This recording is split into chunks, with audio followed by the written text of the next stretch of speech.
Thank you for tuning in to Vanguardian News. I'm your host, Mahfouz Al-Qadir. The more and more that I watched this trial, day 2 yesterday, the House managers, the Democratic House managers, they got a compelling case.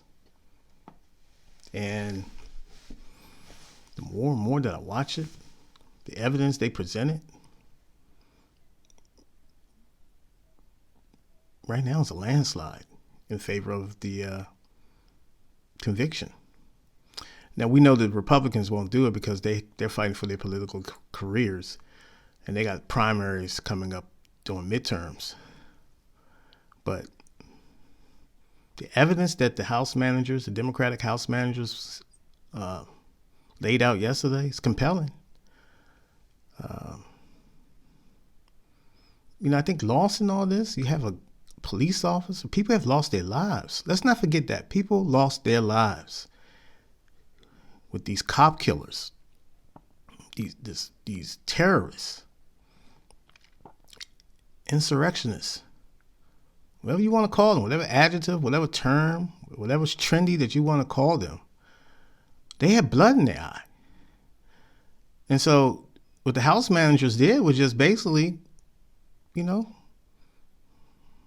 flash back the events and what the president was saying at that time and what he was doing at that particular time, where his vice president was in the Senate. His fellow Republicans were in the Senate,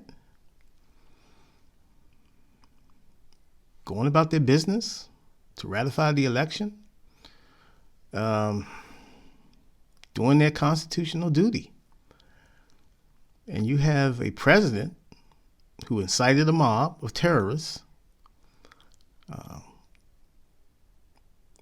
Some were armed with sticks, bats, flagpoles.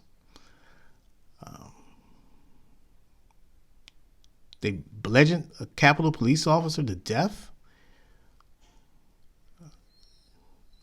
One Air Force vet, female, was shot as she breached the Congress. 2 officers committed suicide that no one talks about.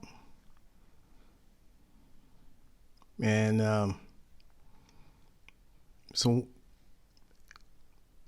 should President Trump be charged with murder? Second-degree murder? Manslaughter? He incited a mob.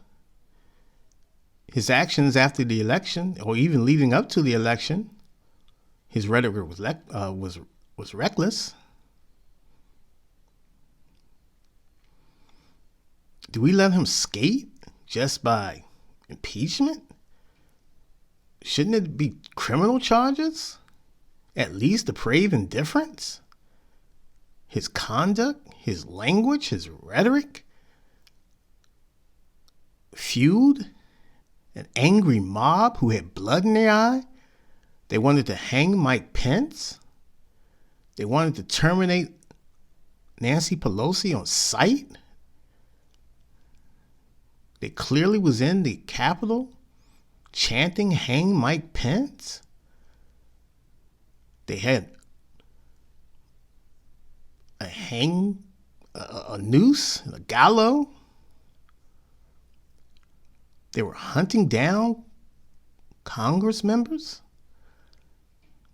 They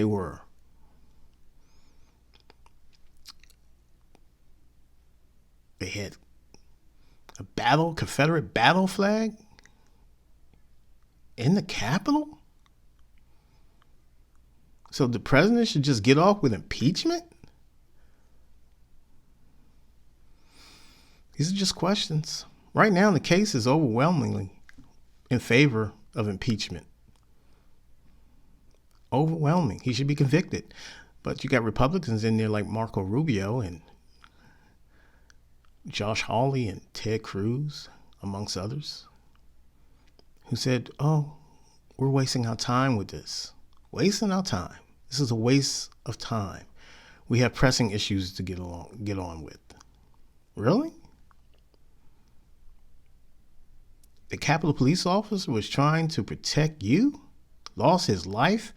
Another officer was overwhelmed and was beaten severely to the point where he had to plead to the mob, the traitors, to spare him because he has a family, he has daughters. And a president who's in the White House watching this, tweeting while all this was going on, when all he had to do was say, look, send in the National Guard, send in the military, the Navy Yard's blocks away, the Pentagon a few miles away, yet he did nothing. Nothing.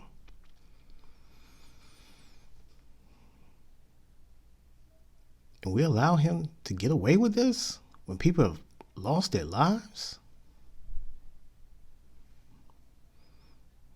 I don't know. His defense team has an uphill climb, an uphill battle, but it's not looking good for him. It's not looking good for Donald J. Trump. I might be wrong, but I don't know. Maybe some lawyers out there can break down to me what depraved indifference mean to the letter.